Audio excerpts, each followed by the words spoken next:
Bueno, los saludo con mucho gusto. Soy David Peña, ya me conocen ustedes, y hoy tengo el agrado de entrevistar a una persona que nos parece que está haciendo un trabajo importante, un trabajo que consolida los esfuerzos por las enfermedades raras.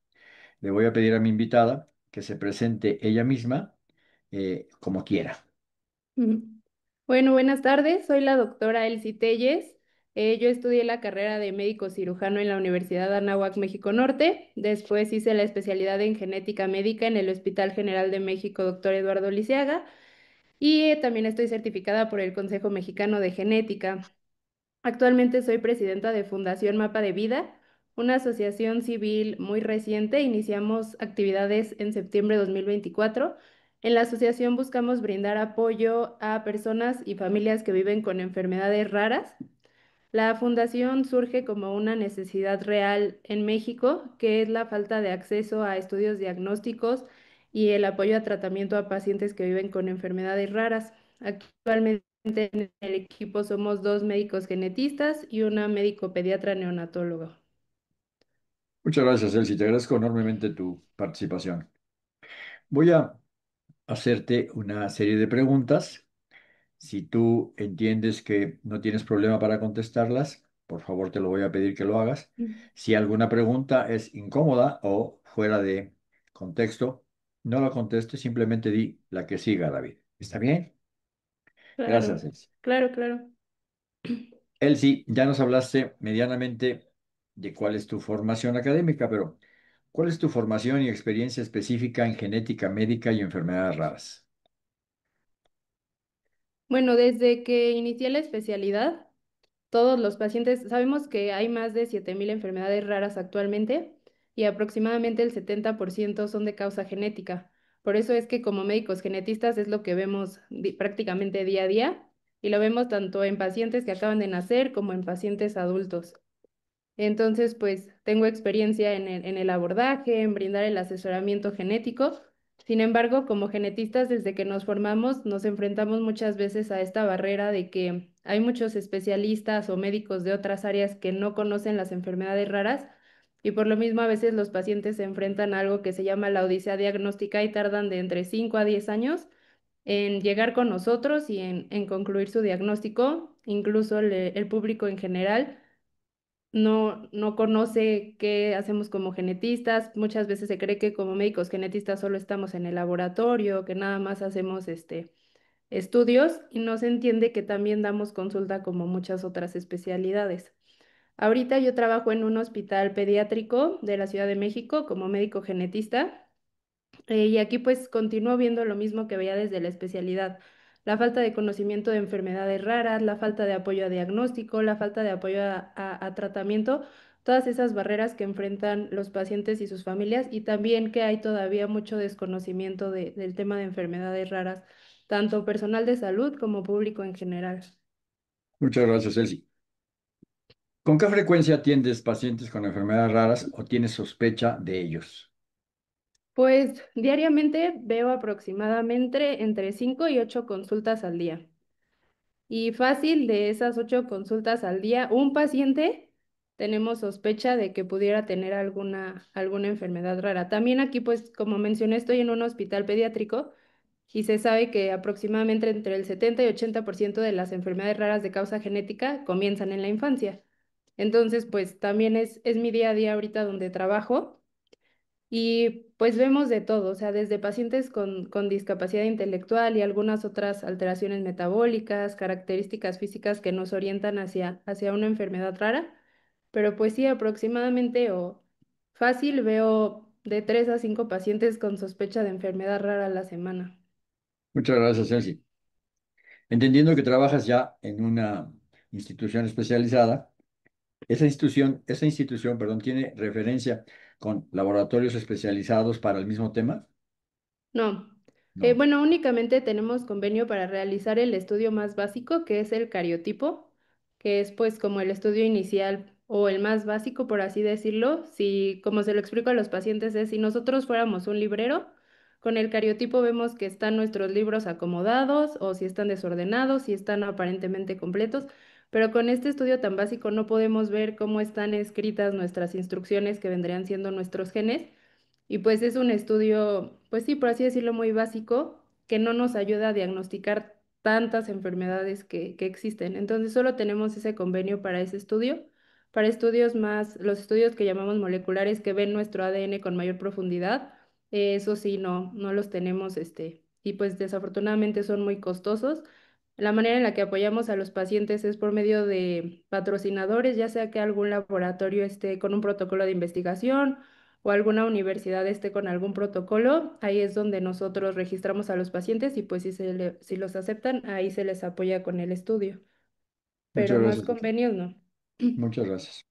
¿Alguna relación con Inmegen?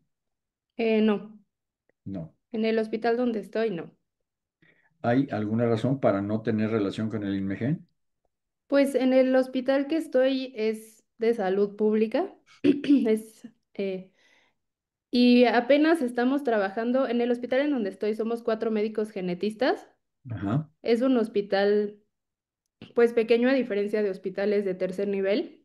Sin ajá. embargo, como digo, sí tenemos varios pacientes, varias sospechas, pero no se nos ha dado, o a pesar de que se pide, se explica la cuestión de la necesidad de los estudios, pues no hemos tenido como mucho apoyo en ese aspecto y hasta cierto punto no se da como la importancia o se ve la necesidad que tenemos de realizar estos estudios y me imagino que por lo mismo las autoridades no buscan como establecer convenios o algún tipo de alianza para facilitar el apoyo a los pacientes. Eso es.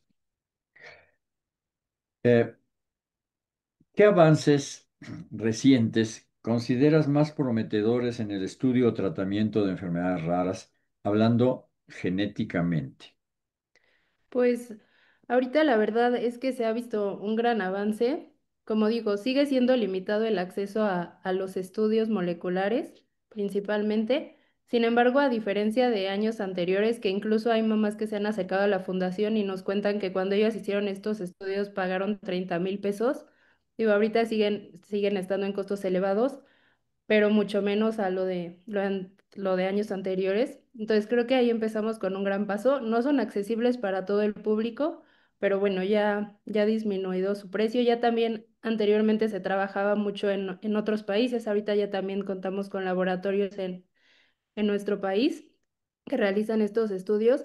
Y en cuanto a tratamientos, pues se ha visto también gran avance, como ustedes comentan mucho, por ejemplo, con enfermedad de Gaucher, ahorita que está mucho el tratamiento para condroplasia también, la terapia enzimática para otras enfermedades. Sin embargo, pues en muchos de estos casos es necesario tener el estudio para confirmar el diagnóstico y después iniciar el tratamiento. Y algo que nos limita mucho es que a pesar de que ya hay mucha investigación y ya hay muchos medicamentos candidatos o en investigación, por lo mismo que son medicamentos para enfermedades raras, son medicamentos demasiado costosos que pues no se tienen en los esquemas de medicamentos de hospitales públicos y también pues para las familias es imposible pagar a veces este tipo de medicamentos. Entonces sí hay mucho avance en la investigación, pero seguimos teniendo muy poco apoyo o muy poco, pues sí, apoyo para ingresarlos en sistema de salud. Entiendo.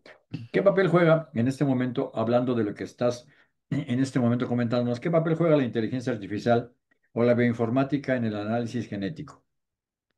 Pues ahí la verdad no tengo mucha experiencia en eso, no he trabajado mucho como inteligencia artificial y eso, pero sin embargo tengo varios compañeros que se dedican también al análisis de estos estudios y en muchas ocasiones sí se apoyan de ello para analizar las variantes o las que antes se conocían como mutaciones y poder brindar como, pues sí, un apoyo más para llegar a la conclusión diagnóstica de los pacientes, pero personalmente yo no he trabajado todavía con inteligencia artificial para análisis de estudios o algo así, todavía no.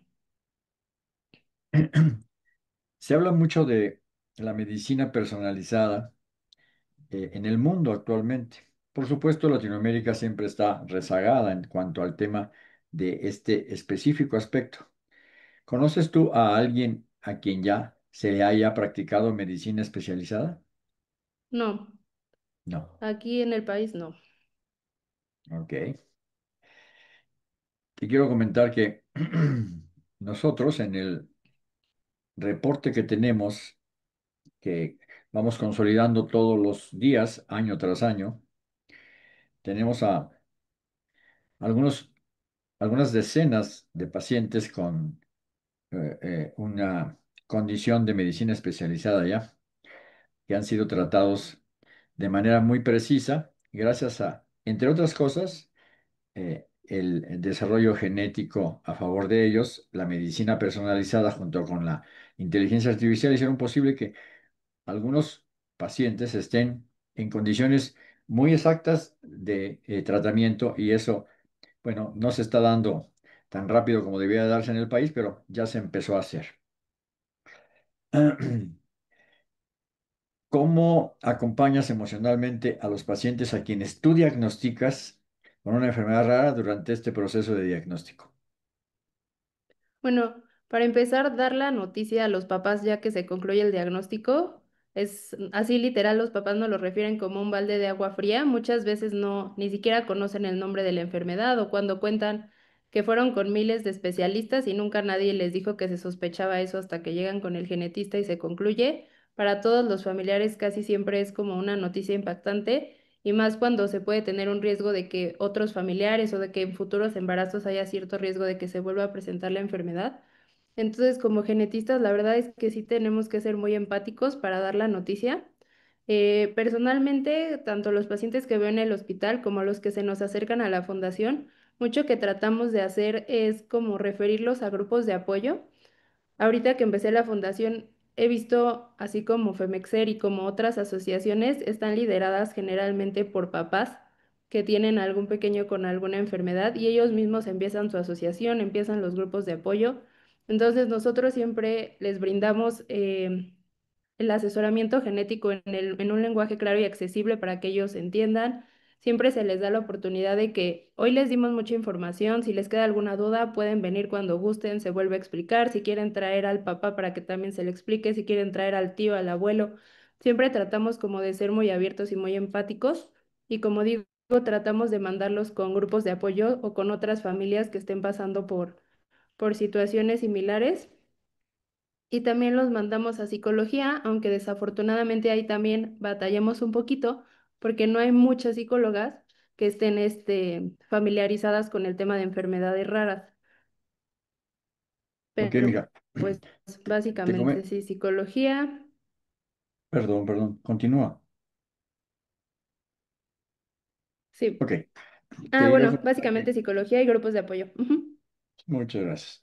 Te iba a comentar que mi hija, Paulina, es una enferma Gaucher, es maestra y está estudiando un doctorado en psicología. Y ella apoya un chorro de pacientes porque ella es una paciente, sabe lo que se siente, sabe todo ujú, este tema. Para que lo tengas en el radar, a través de Access Salud, ella atiende a sí. muchos pacientes. Y otra cosa que te iba a comentar acerca de esta, a la que muchos nombramos Odisea Diagnóstica.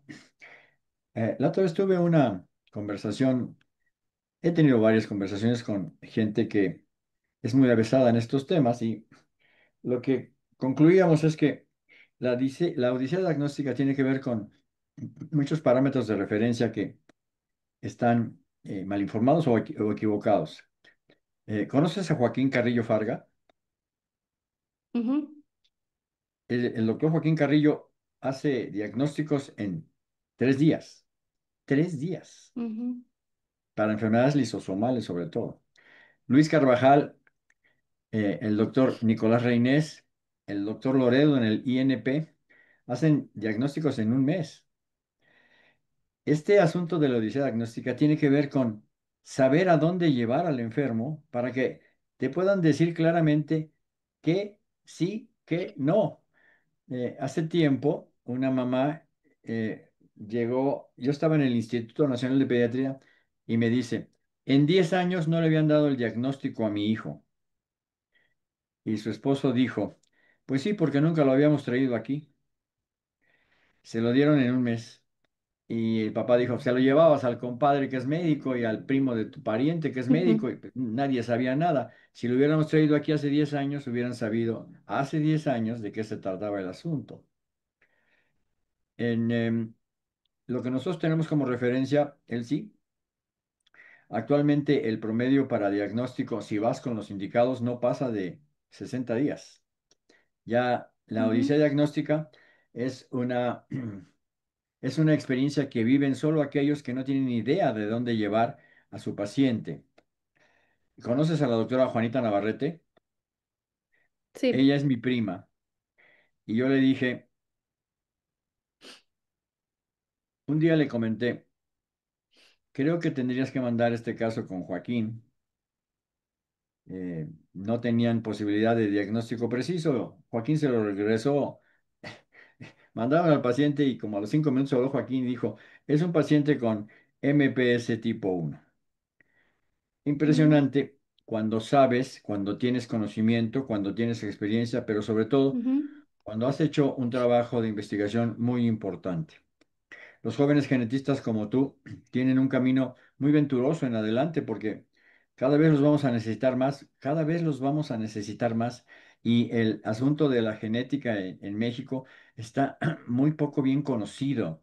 Es verdaderamente dramático que no se vaya a consultas con genetistas que pueden dar una opinión que puede, en muchos casos, ayudar a salvar la vida de personitas. Es muy importante. En México no ujú, llegamos a 450 genetistas. Es un número ujú. brutalmente triste. Costa Rica tiene, Sí. Uruguay tiene 3,9 millones de habitantes y tiene 2,000 genetistas. 2,000 para poco menos de 4 Ujú. millones. Nosotros tenemos menos de 450 para 132 millones. De ese tamaño tenemos Sí. el problema, mija. Es muy difícil este tema. ¿Cómo manejas la información genética de los familiares cuando hay hallazgos relevantes y cómo la proteges? Pues siempre consentimiento informado cuando hacemos algún estudio, ya sea citogenético, molecular, sobre todo porque ahorita con todos los que trabajo pues son menores de edad. Ahí la información únicamente la manejamos, bueno, se le entrega el resultado a los papás. El paciente, pues, si los papás desean que esté ahí, está ahí. Si no se espera y después se lo explicamos al paciente como en un lenguaje más accesible, también acorde a su edad, pero la información pues siempre la tenemos muy reservada. Si los pacientes nos solicitan, bueno, se les entrega su resultado y ya ellos con el especialista también que deseen compartirlo, nosotros pues les damos la orientación y el asesoramiento de, va a requerir seguimiento también con esta especialidad, pero siempre pues consentimiento informado. Y también, pues si hay riesgo de que otros familiares lo tengan, se hace la invitación a que los familiares vengan, se les dé el asesoramiento genético de la prueba y ya pues cada quien, cada paciente o familiar toma la decisión de si se realiza el estudio o no, porque pues desafortunadamente también muchos no tienen todavía como este miedo o no quieren saber el riesgo de tener la enfermedad o de que sus hijos lo tengan, que yo creo que también todavía es algo que hay que trabajar mucho porque a la fecha hay mucho como, pues veo a mi hijo con una discapacidad, pero no quiero saber si es genético, porque qué tal que yo tuve la culpa o qué tal.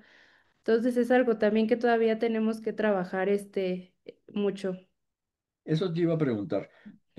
Yo conozco dos genetistas, tú los conoces, a la doctora Lieberman.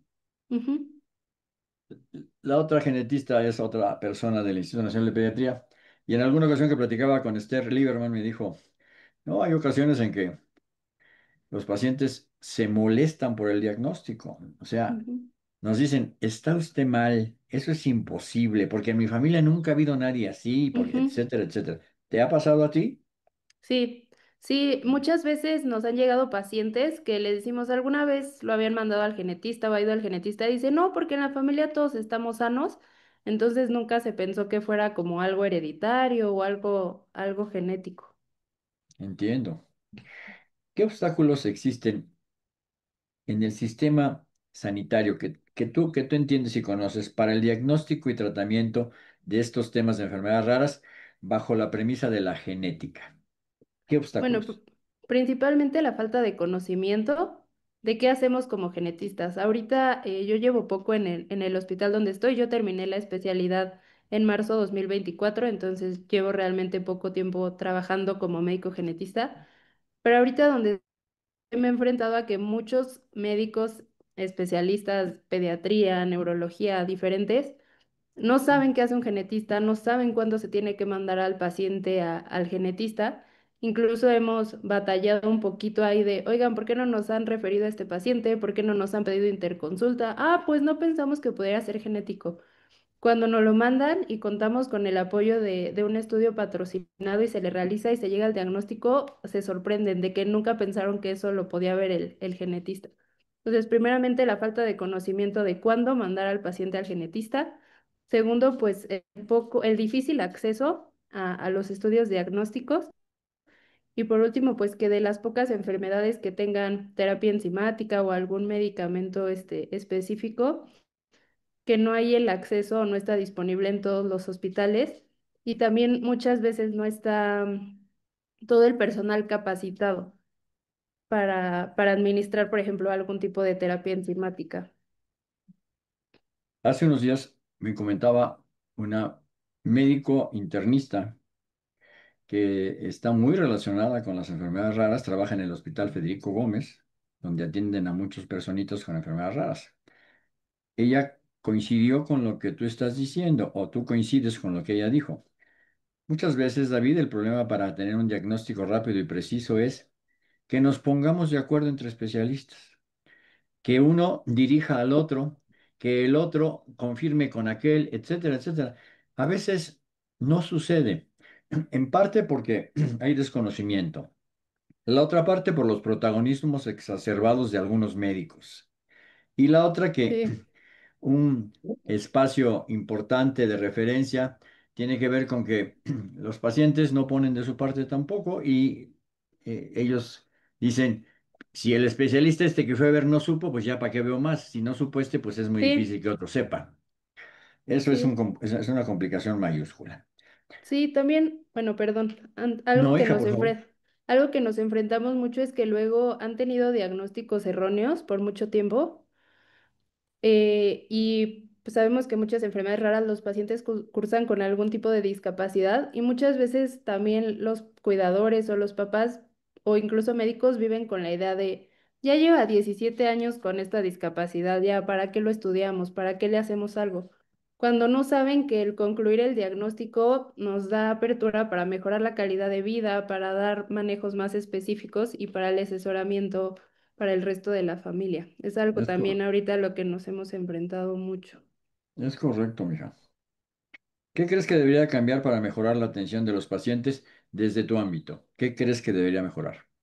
Pues yo creo que el apoyo por la Secretaría de Salud a bueno, pues sí, ellos son los que se le debe dar la importancia a las enfermedades raras porque es algo que existe, es un problema real en nuestro país. Y hemos visto que se habla, que se van a implementar, que se va a trabajar, pero la verdad es que como genetistas no hemos visto algún avance, entonces es trabajar ahora sí. Nosotros como fundaciones, ahí estamos sumando esfuerzos, tratando de dar visibilidad, hablar de la importancia del diagnóstico oportuno, pero yo creo que todo personal de salud y sobre todo los encargados de asignar recursos, son los que deben ver esto como un problema real y brindar el apoyo que los pacientes requieren. Una de las condiciones que guarda históricamente la atención gubernamental, sobre todo la sanitaria y la legislativa, tiene que ver con promesas que no llegan a ningún lado. Ujú, Tiene que ver con, sí como no, con mucho gusto, claro que, pero nunca te dicen cuándo, ni cómo, ni dónde. Yo, personalmente, permíteme que te comparta esto, he estado en los últimos 30 años en más de 100 simposios, encuentros, etcétera. ¿Sabes cuántos han llegado a una solución real? De esos más de ninguno. 100, el 2%, tres Ujú, o cuatro, nada más.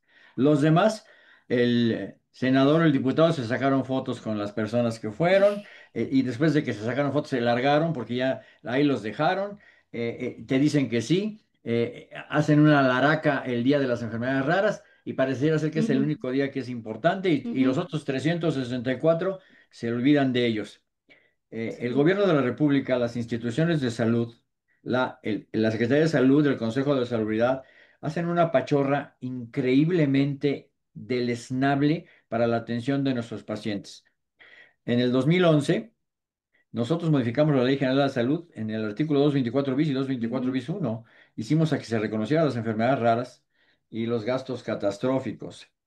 Desde 1997, Elsie, hemos, hemos hecho que el 85% de todo lo que ha pasado en México a favor de las enfermedades raras lo hicimos empujando a nosotros, la federación, y pide un deseo, que es la que nació primero antes que la federación.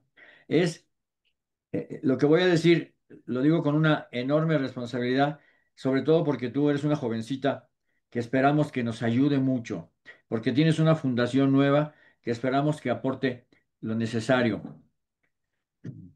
El asunto en las enfermedades raras, Elsie, es hacer lo que tengas que hacer para que suceda lo que tiene que suceder. Si te esperas a que el diputado, el senador, no va a pasar nada. ujú, No va a pasar absolutamente nada. Así te veas en una reunión con esos señores y con esas señoras, no va a pasar nada. No ha pasado nada en los últimos 30 años. Así de sencillo, no ha pasado ujú, absolutamente nada. Y el tema tiene que ver con esta poca atención y poco interés que tienen en los nuestros. Eh, Actualmente, el último reporte, el más acabado, del que tenemos, del que tenemos información es el que nos regaló Orfanet. En este ujú, momento ya se calcula que en los próximos 18 meses va a haber más de 10.000 enfermedades raras. O sea, de ujú, aquí a que termine el 2026 y llegando a enero y febrero del 2027, más de 10.000 enfermedades raras. Bueno, ujú, en este momento hay 7.922, o sea, ya casi 8.000, ujú, para las cuales solo para 675 hay un tratamiento, ujú, menos del 10%. Y en México solo hay tratamiento para 67, o ujú. sea, el 1%. De ese tamaño es el problema que tenemos. Sí.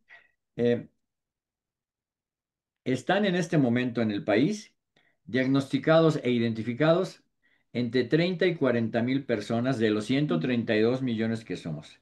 Y atendidos con terapia o medicación específica, menos de Muy tres pocos. mil. Ujú, Y la mayoría de ellos, lo voy a decir sin empacho, son lisosomales porque yo puse a los lisosomales en ujú, la lista más importante desde hace mucho tiempo. ujú, El, Más del 45% son puros lisosomales. El otro 55% son de las otras enfermedades que ya tienen atención en México. De ese tamaño es el problema, y por eso lo que tú hagas como genetista, lo que construyas a través de tu fundación y lo que arengues para que otros te sigan es importantísimo, importantísimo. Las genetistas como tú, y entiendo que tú no tienes ningún cercano que tenga un padecimiento raro, los ujú, genetistas como tú, o como Esther Lieberman, o como algunas otras, son muy valiosos, muy valiosas, porque se encargan de un asunto dificilísimo en el país, dificilísimo. Eh, sí. Ustedes tienen un problema muy importante. Si ustedes van y le reclaman a su director de la institución en la que trabajan, oiga, apoye los recursos y apórtelos para que los enfermos te corren inmediatamente. Dicen, usted no viene aquí a exigirme eso porque ya se dio usted cuenta cuánto vale ese medicamento. Ujú, A mí hay N número de médicos que me han dicho, no, no, David, yo no puedo exigir eso, me van a correr. Yo lo he hecho. Esa es mi fórmula. He obligado para mis hijos al presidente de la República en ujú, su oficina y para muchos otros niños a directores, a secretarios de Estado, a gobernadores, a etcétera. Porque de otra manera no pasa nada. En alguna ocasión, hija, le dije a los huevones legisladores del Congreso de la Unión, más de 500, ¿por qué cada uno de ustedes no apadrina a los niños enfermos mm, de sus estados? ¿Sabes cuántos contestaron de los 500 de manera afirmativa? mm, De los 500 contestaron dos. Y de esos dos, uno pidió permiso para ausentarse al mes que siguió, entonces ya no se hizo nada. Y el otro quiso hacerlo, pero no pudo. Por eso, tu trabajo es tan importante a través de tu fundación. Tu conocimiento es tan importante a través de tu conocimiento genético. Eso es importantísimo, mija. ¿Cómo, cómo imaginas el futuro del diagnóstico genético para las enfermedades raras en los próximos 10 años? Pues como se ha estado batallando tanto y no se ven avances, no lo veo tan prometedor y es por eso que se creó esta fundación, para brindar ese apoyo. Nosotros tratamos de recaudar fondos y apoyar con el patrocinio total o parcial de los estudios que requieren los pacientes, porque pues no hemos visto, bueno, en estos 4 años que llevo relacionándome más con la genética, no he visto un gran. Sí, disminución en los precios, algunos protocolos de investigación, pero una accesibilidad para todos los hospitales, para todos los pacientes, no la he visto. Por eso es que surge la idea de la fundación. Independientemente de los compañeros cercanos a ti que son genetistas, ¿hay genetistas de estos que ya son de muchos años que se hayan unido a ti? Como tal, como dije, la fundación es nueva, entonces ahorita solo somos tres. De genetistas míos de mi generación cuento con el apoyo de la mayoría, pero también hemos asistido a foros y a sesiones de enfermedades raras y hemos coincidido con genetistas de otras generaciones y Ajá. también han mostrado su apoyo e interés en apoyar a la fundación con pláticas para recaudar fondos, con algún asesoramiento para alguna familia que lo requiera o algún tipo de consulta que se pueda dar de manera virtual. La verdad es que todos se han portado y han mostrado apoyo y disponibilidad. Qué bueno, hija. Te voy a dar un número que espanta. De los poquito más de 400 genetistas que hay en el país, el 80% pasa de los 63 años. Mm, O sea, tú eres la generación nueva, la brisa fresca, la refrescante, que tiene que hacer el trabajo que ellos no terminaron por hacer, no porque no quisieran, sino porque no pudieron. ujú, Muchos de los genetistas que hoy son parte de estos 400 y pico se van a retirar en los próximos 2 años. Ya no van a estar. Van a dar a lo mejor consulta privada, esto, lo otro, pero ya no van a estar porque los van a jubilar. Les van a decir, ya cumpliste tu ciclo, ya te tienes que ir. Por eso es tan importante que jovencitas como tú y como tus compañeros que dices que están apoyando esta causa estén presentes y empujando hacia una mejor causa. El asunto más importante que tiene que ver con los genetistas y con su comunicación con las personas a las que diagnostican es a veces muy cruel, porque como tú señalaste en un principio en esta conversación, es no es un balde de agua fría, hija. Es la muerte chiquita que se te pone encima. Te ujú, dicen, la personita a la que más amas tiene una enfermedad incurable o que tiene cura, pero desafortunadamente aquí en México no te van a comprar ese medicamento. ujú, Entonces, las personas a las que tú les has hablado en términos muy precisos se sienten absolutamente agobiados. Te lo digo por experiencia personal. ujú, Cuando a mí me dieron el diagnóstico de mis hijos, me acuerdo que el doctor Luis Carvajal y Esther Lieberman me dijeron, seguramente que va a haber algo en los próximos años, David, para esto, porque en aquel tiempo para Paulina no había nada, hija. La ujú, medicina para la enfermedad de Gaucher apareció en 1996 ujú, y a ellos los diagnosticaron en el 94. Pero cuando hubo, el doctor Reynés me avisó, me dijo, David, en Israel están haciendo esto y seguramente la FDA y la EMA y el de Asia Oceanía lo van a autorizar pronto. Muévete. Bueno, lo que hice fue lo que me correspondía. Yo soy el papá de dos personas a las que amo y hice mi mejor esfuerzo. Yo quiero, yo quiero participarte que lo que desde la FEMEXER podamos hacer para apoyar a tus esfuerzos, cuenta con ello. El gracias. próximo, el próximo sábado a las 10 de la mañana ya te llegó Ujú, toda la información. Nosotros sí, tenemos una reunión y te voy a comentar que espero que los indicados estén en la reunión, porque algo que sucede en México, y seguro él sí es por idiosincrasia, es que como que a muchos les ujú, vale gorro totalmente este asunto. Yo soy parte de la Unión Latinoamericana de Pacientes y hemos hecho reuniones en Argentina, en Colombia, en Brasil.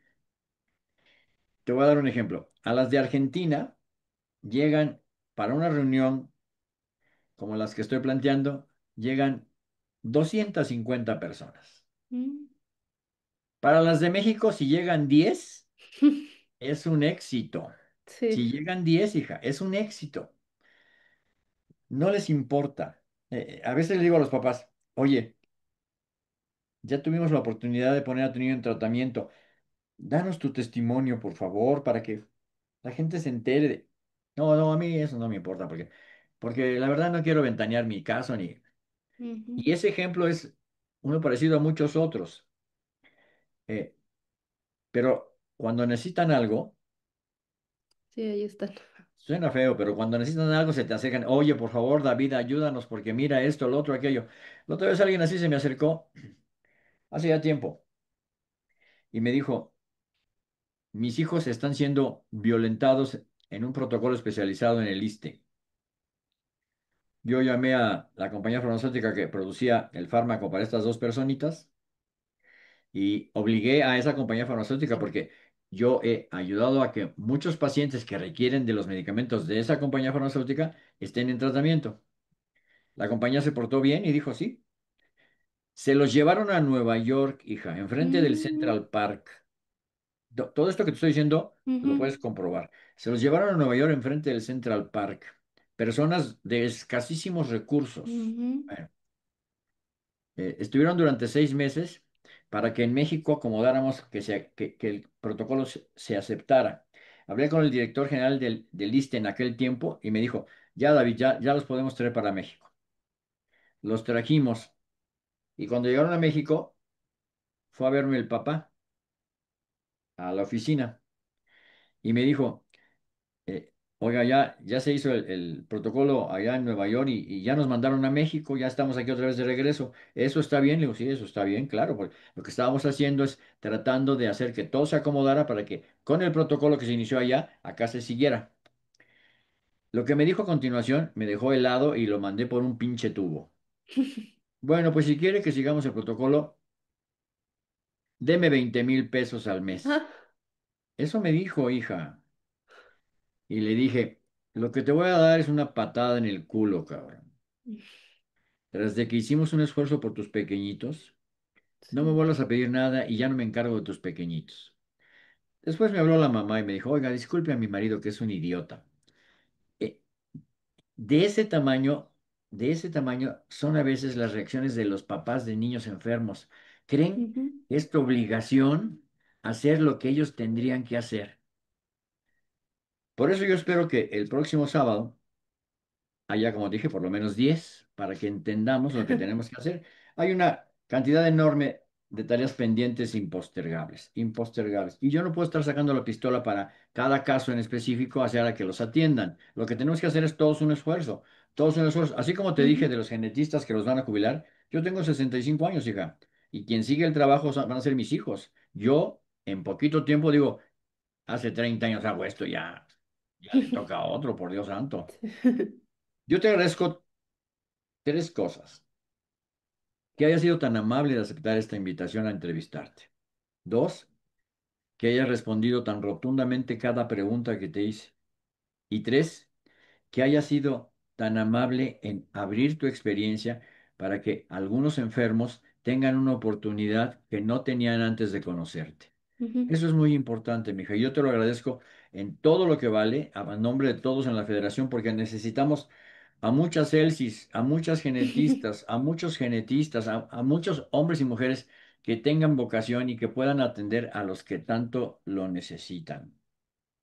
Antes de cerrar esta conversación, si tú me lo permites, háblame o dime lo que tú quieras que yo no te haya preguntado, pero que para ti es importante transmitir. Ok. Bueno, algo que también es importante, que no hemos mencionado y que es algo con lo que también vamos a trabajar en la fundación, a pesar de que hay un poquito más de visibilidad de las enfermedades raras, como mencionaste, que ya muchas veces se hacen eventos por el Día Mundial de las Enfermedades Raras, algo que ha pasado es que, bueno, como mencioné también, el 70% de las enfermedades raras tienen causa genética. Cuando yo estudié medicina, llevé la materia de genética por una médico genetista.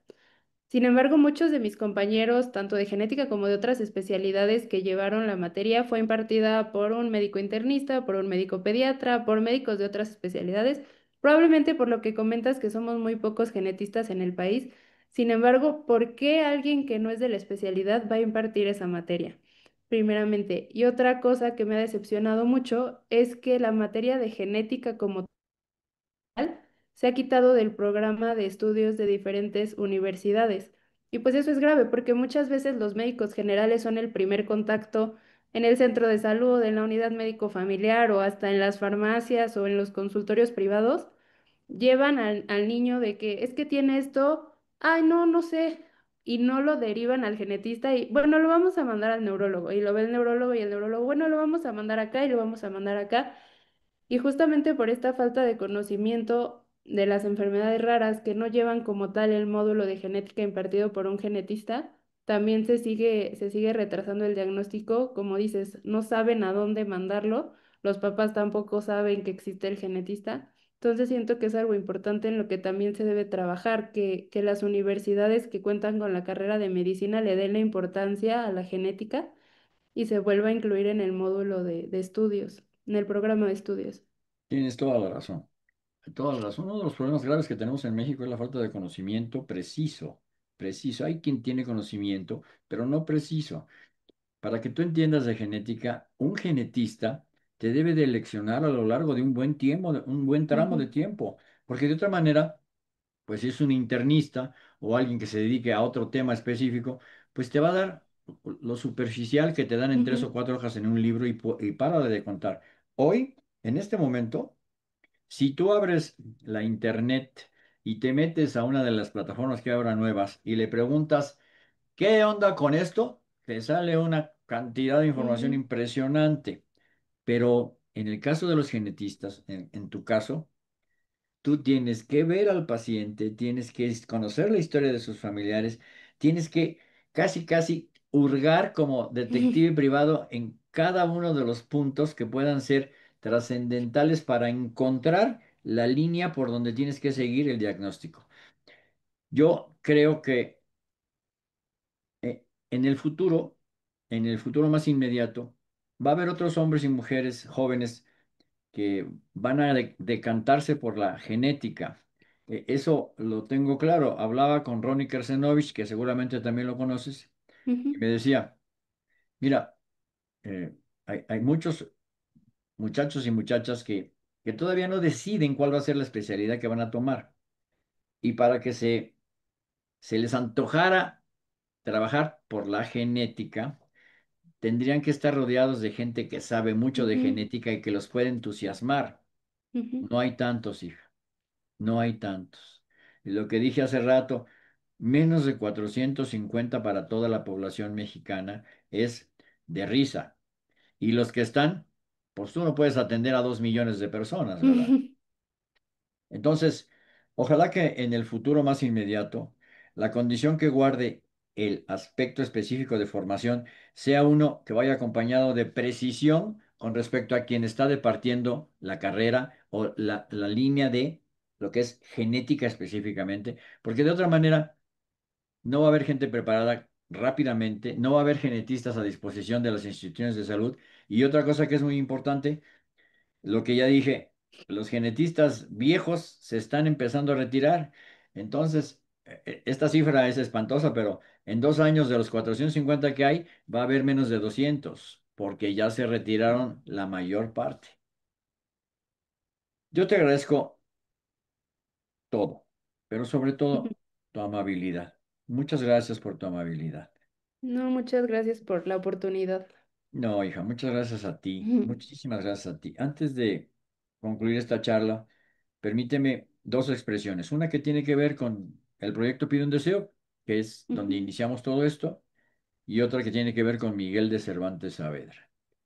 La de Pide un Deseo dice así: confía en el tiempo. No, perdón. La de Pío en Deseo dice, cuando nuestra vida se hace trizas ante la desgracia, en realidad lo que sucede es que se integra de una manera diferente, y entonces lo que en un momento dado pudo parecernos un desastre, eso termina por resultar lo mejor que nos podría haber sucedido, ujú, porque no nos damos por vencidos, porque luchamos hasta el final y porque nadie nos va a decir que no se puede.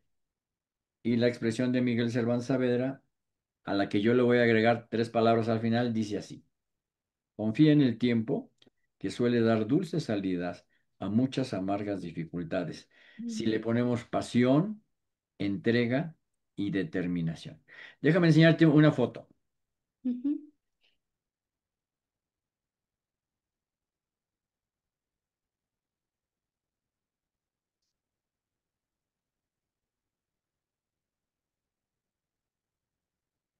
Fueron los primeros pacientes atendidos en el país con una terapia de reemplazo enzimático especializada.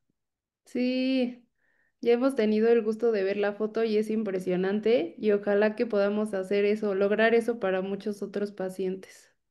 Yo creo que sí, yo creo que sí vas a poder, hija.